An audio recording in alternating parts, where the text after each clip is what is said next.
July 25th and 26th, I'm in Niagara Falls, New York at Seneca Niagara Resort and Casino. July 31st, I'm in Omaha, Nebraska at the Orpheum Theater. August 1st through the 3rd, I'm in Greenville, South Carolina at the Greenville Comedy Zone. August 8th, 9th, I'll be in New York, New York at the City Winery. And August 14th through the 16th, I'm in Atlanta, Georgia at the Helium Comedy Club. Hey, what's up, everybody? This is Gary Owen No S podcast. And my guest this week is...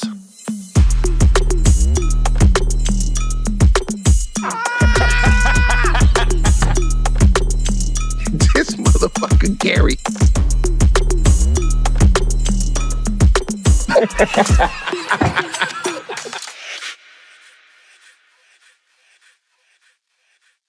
Hey, what's up, everybody? This is Gary Owen with the Get Some podcast. I'm tired. Yeah, I'm really tired. So I had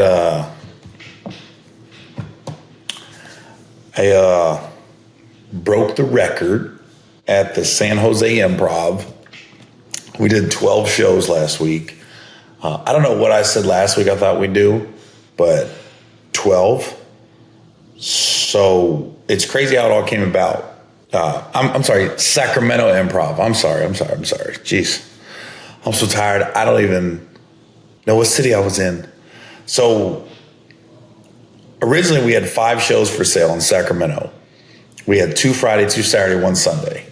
And then when you sell out in advance, though, the club will call your agent and manager, be like, does Gary want to add? And I always tell my agent, you don't have to call me. Just add it and tell me we added it. You have my permission. So we, first they said, you want to add a second one Sunday, third one Saturday. They just kept selling. So then we added Thursday. We sold out Thursday. And then the only thing left was, do I want to stay an extra day and do Monday? So I did. I was like, so then we did 2 shows Monday. 12. And then Tuesday, I flew down to LA. And for the first time, I did Flappers in Burbank, California. We sold out 2 shows there. So, that's 14 shows in 5 days. And that's why my voice sounds like this.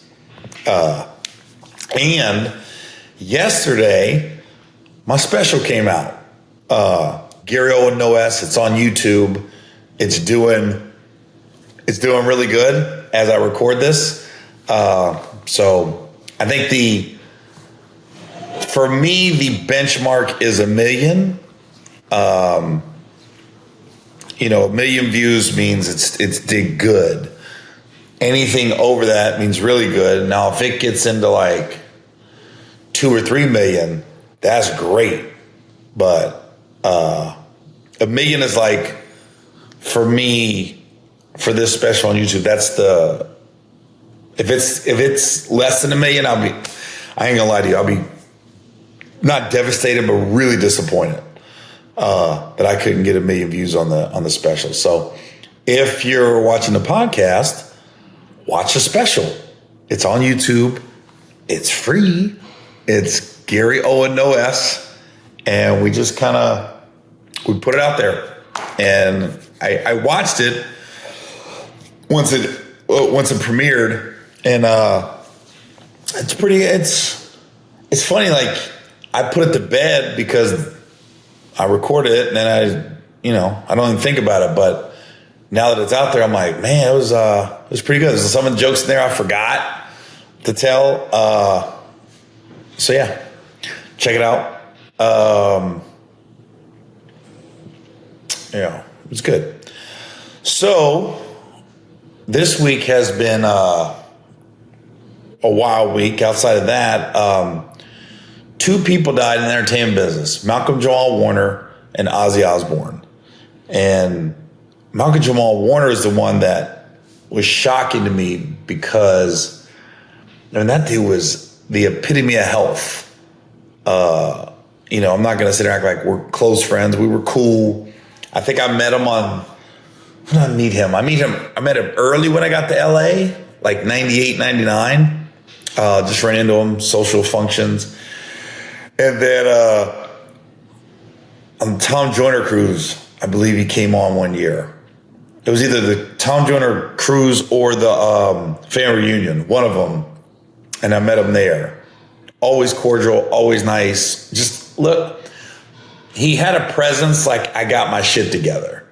Some people, when you meet him, you're like, oh, it's a little chaotic. I always felt like when I see Conor McGregor and I see like him talking to people, and not at press conferences, like when people capture those moments where he's just talking, he just seems like a lot's going on in his brain and it's pretty chaotic, and you just don't know where the conversation can go when Conor's talking. That's what it looks like to me. Malcolm Jamal Warner, to me, always looked like and felt like he had his shit together. He had his priorities right. He just was going through life the way you want to go through it. And God, I mean, some of those Cosby episodes, that Gordon Gartrell, the shirt, classic. One of the top 10 sitcom episodes of all time to me. Maybe not to you, but to me, the Gordon Gartrell Cosby episode. When he came out, the sleeve was wrong, and the girls were like, oh, no, it looks good. So that shirt in itself, just iconic, man. So just my condolences to his friends and family. It was just sad all the way around. And then Ozzy Osbourne passing away. What's wild about Ozzy Osbourne passing away, he just last week did his farewell concert. And he talked about how in interviews, he's got Parkinson's, his body hurts. He had some kind of back surgery, and he said, I wish I wouldn't have got it because it just, his body did not respond to it. And he's just taking pain medication, and it hurts every day. And he got off the pain medication to do his farewell concert. It was a send off to his fans. It was a thank you. It was a love letter to his wife. And he dies a week later. And it was in England. It was like that's where I guess that's where metal started.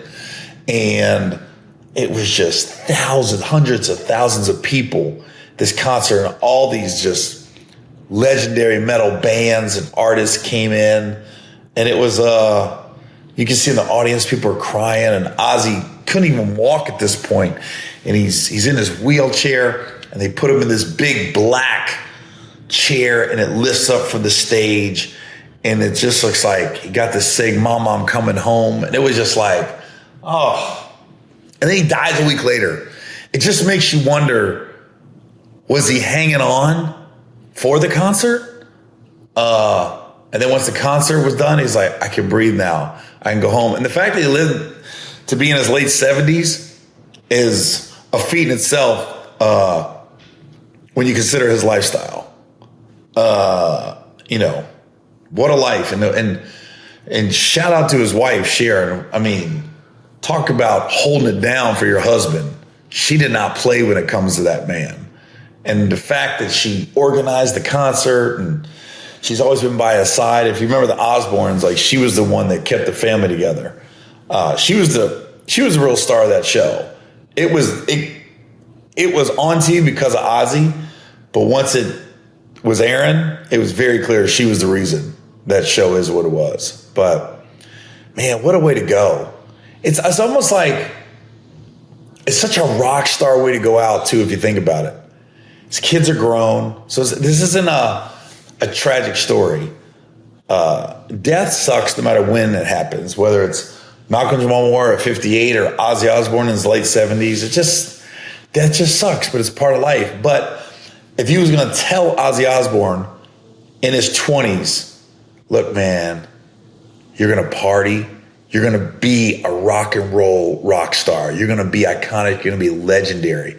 You're going to make it to your 70s. You're going to see your kids grow up. You're going to see them go through all their shit and then come out on the other side and they're better people for it. You're going to have a woman that sticks by you through thick and thin, through everything. And it can't be easy being a rock star wife. And then your body's going to start to deteriorate.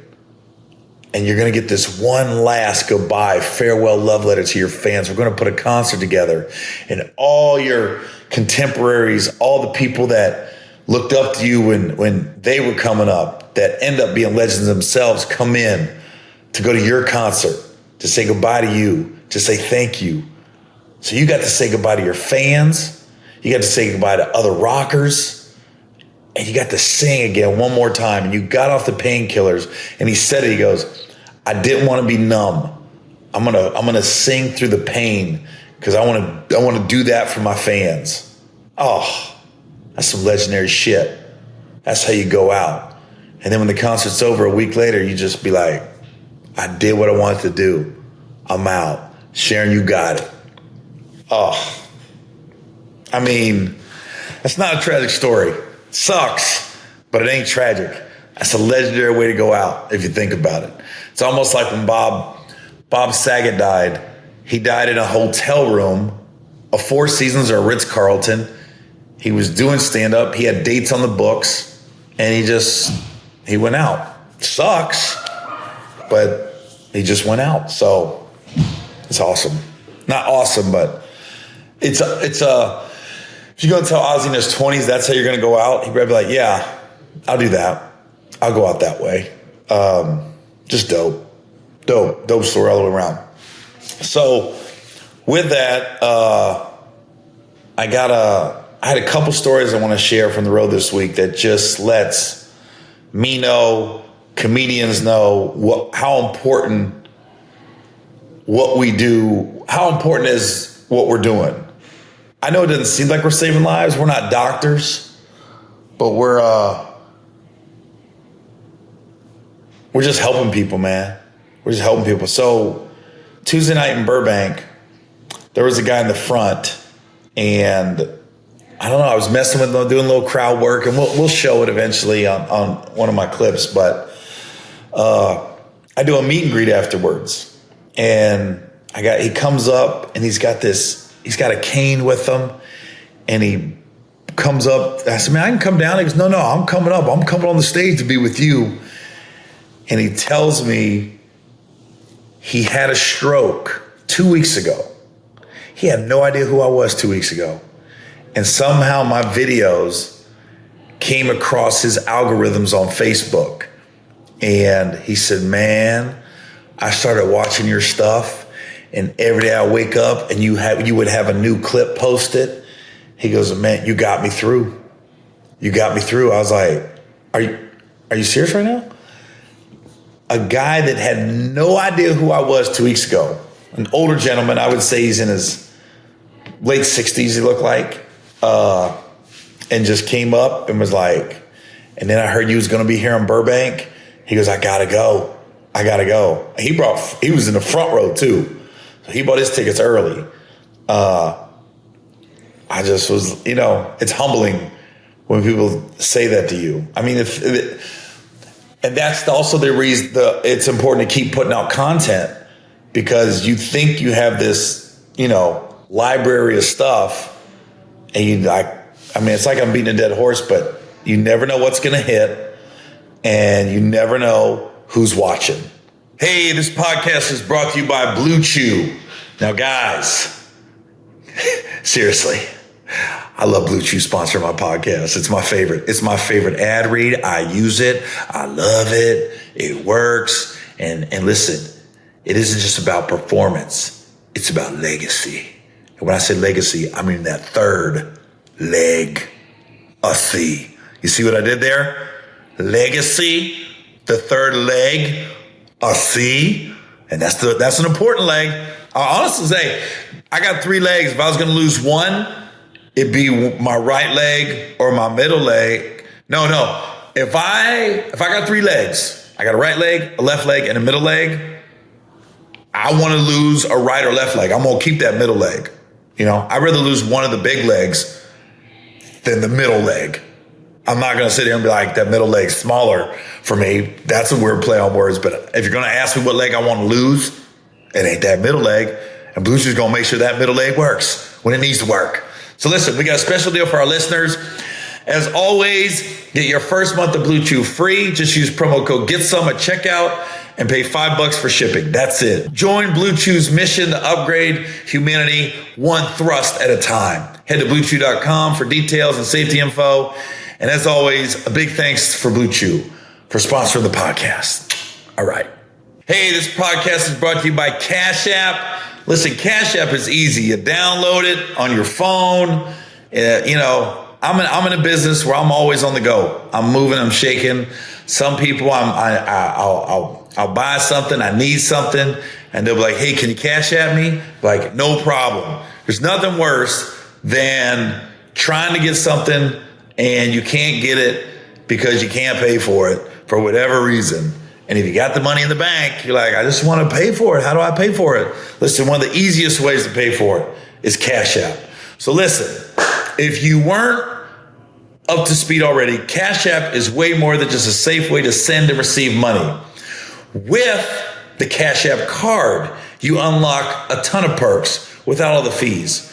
Enjoy benefits like exclusive early access to nationwide concert pre-sales, a la Kendrick Lamar and Sabrina Carpenter, to name a couple recent examples, plus discounts on everyday purchases and popular brands you're probably already spending money on anyways. Cash App also adds security to your money by declining suspicious card transactions and sending you a notification to make sure the payment is really you. If your card is ever lost or stolen, you can lock it with just one tap right in the app. Spend with confidence. Spend with the Cash App card today. Boom. Now listen, Cash App it's great. It's easy. It's just, look, we're always looking for easier ways to make sure our time is not being wasted. And with the Cash App and the Cash App card, you know you can pay for something, keep it moving, and your day's not wasted. So make sure you get that Cash App card. Get it now, one time. Let's go. That was awesome. And then here's the story though. This one. So a guy DMs me on Instagram, and I don't know how I saw it, but I saw it, and I think I was supposed to see it, honestly. And he said his wife died, and he didn't tell me when. And he said he's coming to my show in Sacramento. This was Sunday night. He's coming to the 9:00 show in Sacramento Sunday night because he feels like the tickets were bought for him and his wife to go. And I guess I think I was his, if I wasn't his wife's favorite, his wife's the one that introduced me to him, the husband. And he said, I feel like I have to go for her. I want to go for her and laugh. So at the end of my show, sometimes I'll do a Q&A with the audience. I'll be like, you guys got any questions? So I don't know why I did it. It just kind of came out. I just want to make sure I knew who the guy was, and I want to get a picture after the show with him, for him to get a picture with me. So I said his name, and then he said, yeah. I said, hey, are you the one that messaged me about your wife? And he said, yeah. And I was like, so I said, I shared with the audience, I said, yo, his wife just passed. I said, when did she pass? He goes, she passed Friday. And I was like, are you serious? It's Sunday. She just passed? He goes, yeah. I go, oh man. And I said, how are you doing? You doing good? He goes, yeah. And he was very open about it. Like he stood up and he said, told us she passed away Friday. We had the tickets. You were a favorite. So we came to the show. I felt like I had to come to the show for you. And he said he got a tattoo of her on his forearm. So I brought him on stage and he showed the tattoo to everybody. And I asked him, I said, when's the funeral? And he said, well, we're having her cremated. And I said, what's that? And then what's that looking like? What cost? He goes, it's $1,600 for the cremation. So I said, I got it. I'll take care of it. And then and it feels weird even saying that on YouTube or on my podcast, and I don't want it to.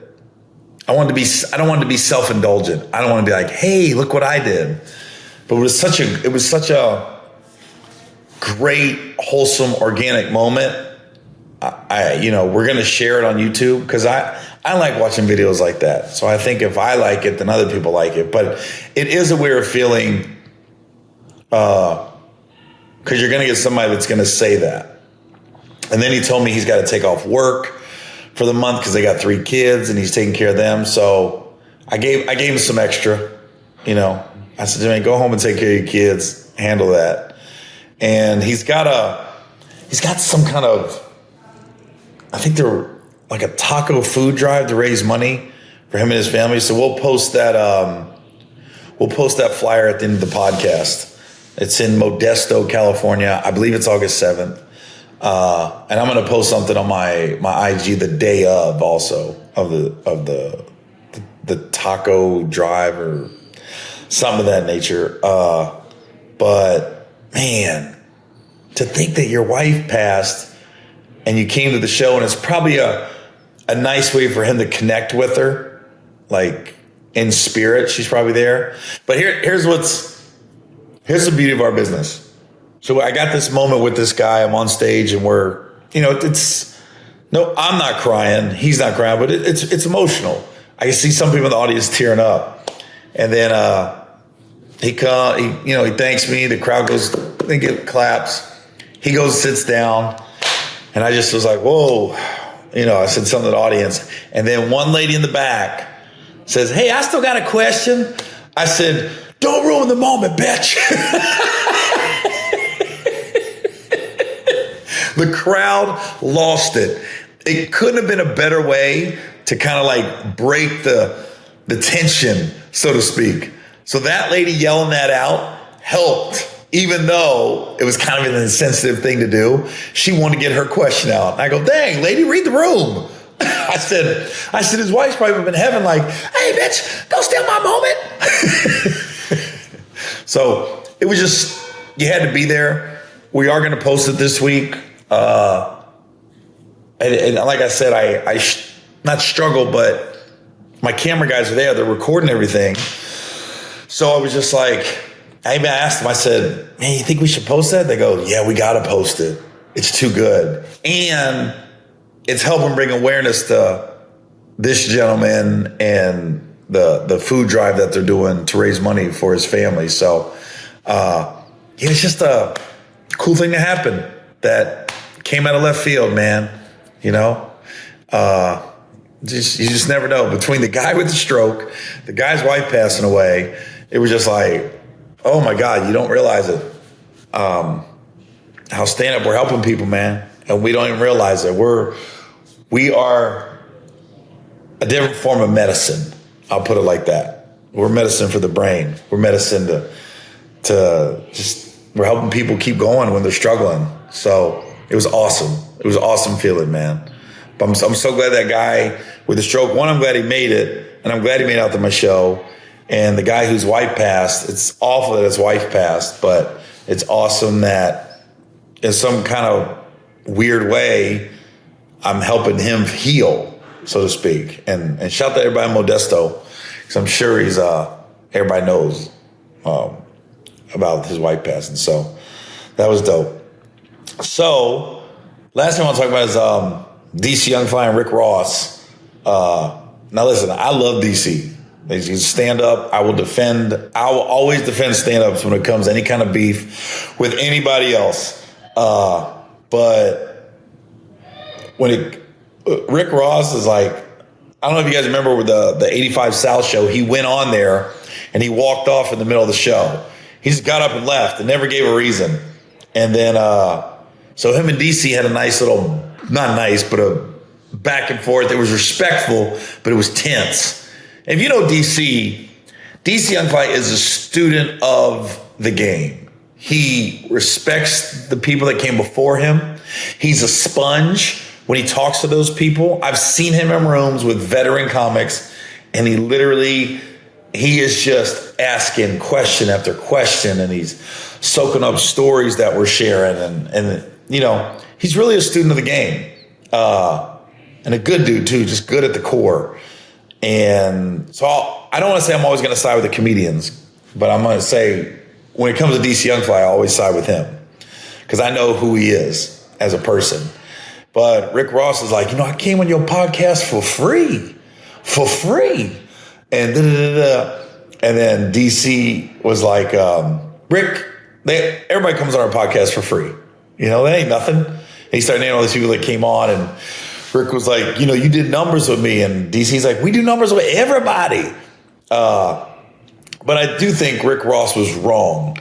So listen, sometimes we get asked to do podcasts and we say yes, whether we're promoting something. And I'm not going to lie, I think everybody's done it. Whether you're a rapper or comedian, you get there and you just don't want to be there. For whatever reason, it could be the host, you ain't vibing with them. It's just because mentally you're not there. But part of our job is we got to show up when that camera's on and we got to deliver. And Rick, just for whatever reason, didn't want to be there. And the way he went about it was just wrong. He could have easily went on the air and goes, guys, man, I know I'm here for you guys, but mentally I'm just not here. And I gotta take a break. And I'll come back later and make it up to you. And I guarantee you, DC, Carlos, Chico, they'd have been like, we get it. We get it. All right, man. It is what it is. And it is, when it comes to podcasts, you know, some pay, some don't.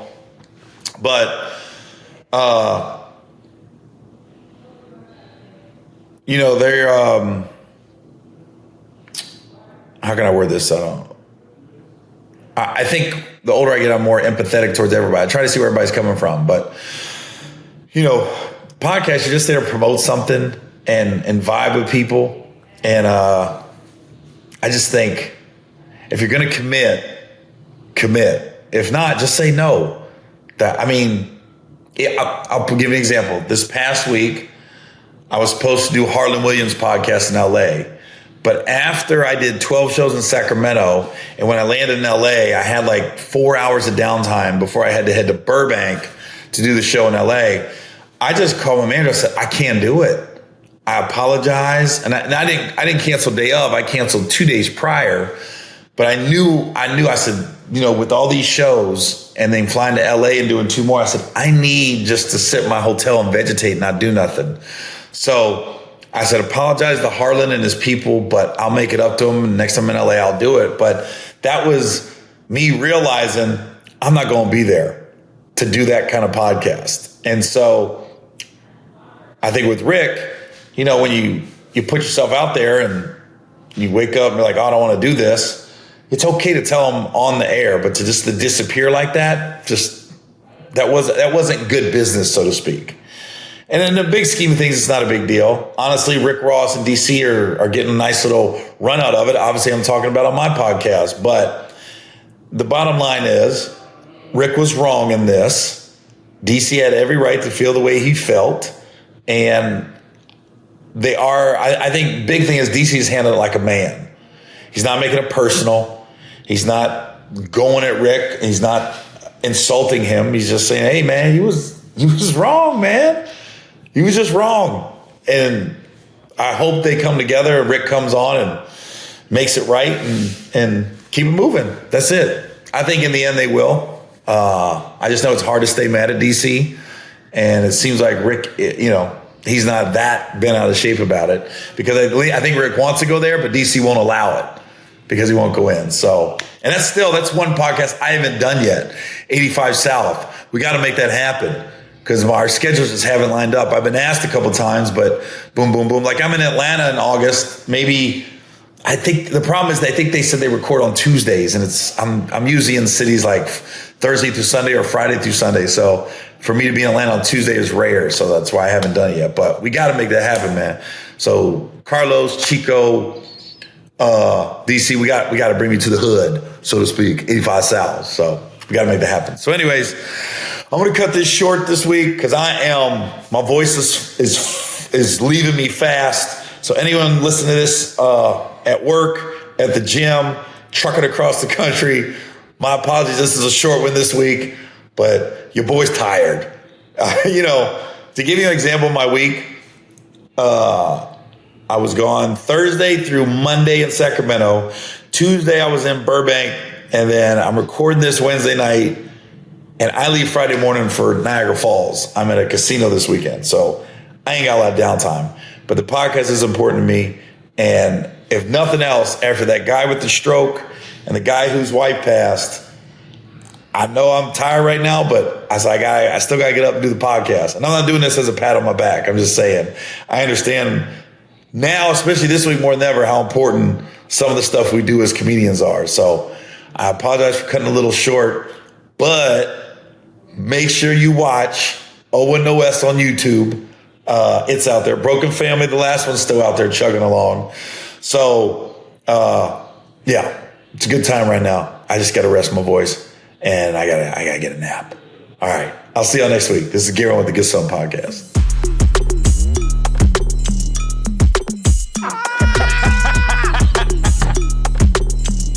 This motherfucker Gary.